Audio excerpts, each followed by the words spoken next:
With COVID-19 cases in the country still on a decline, many businesses are now preparing for a shift to Alert Level 1. But will this really happen anytime soon? Camille Samonte tells us in this report.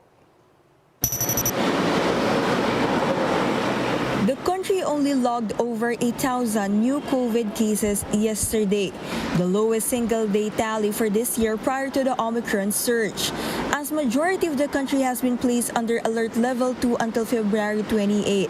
Many businesses are now preparing for the shift to Alert Level 1. If that shift happens, it will increase current capacities of existing establishments and will allow many other industries to reopen. But industry players are raising concerns over the country's transportation situation, particularly with respect to the implementation of health protocols in public transport. The transport is a very key concern. And also the protocol cross-border.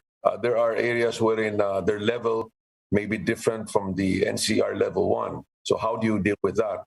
You cannot bring in commuters and at the cross point ask them to disembark and then take another ride.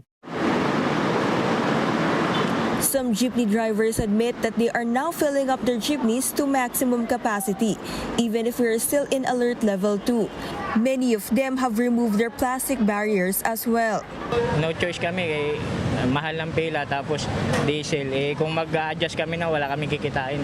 Minsan tinatanong ko sila, lahat naman minsan nagpapakita na rin sila ng kuwan. Kahit di mo ako nagkukusa na rin sila. Yung sa atin naman, importante lang yung face mask natin, number 1. At kailangan may alcohol tayo. Fully vaccinated naman lahat po yung mga sakay ko kasi bibihira naman po lumabas ng wala na full vaccinated po. Tulad po ako, lagi nakasabit po yung sa akin. Many commuters are in favor of the de-escalation, especially since many of them are returning to on-site work. Okay lang siguro kasi bumababa naman na eh. May takot pa rin pero wala naman tayo magagawa mo eh. Hirap kasi ang buhay. Pag pumapasok po kami, hirap kami makasakay kasi pinipigilan nga yung mga sasakyan na magpuno.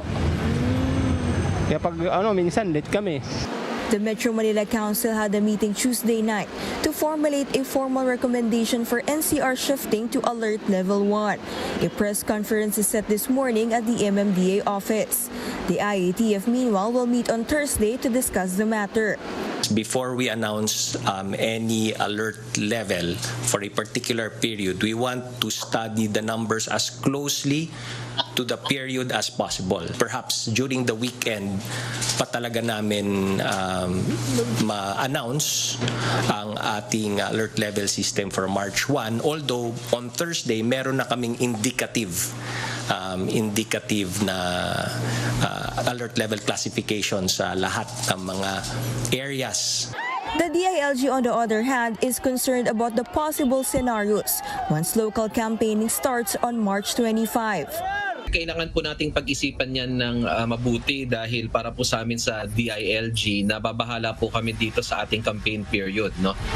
Napakahirap po kasi mag-implement ng minimum public health standards sa panahon ng kampanya. At ito pa naman, March 25, magsisimula pa yung local campaign period. So sa tingin po namin, pagpasok ng local campaign period, it will be much more difficult for the department, the Philippine National Police, and of course, COMELEC, to enforce the minimum public health standards.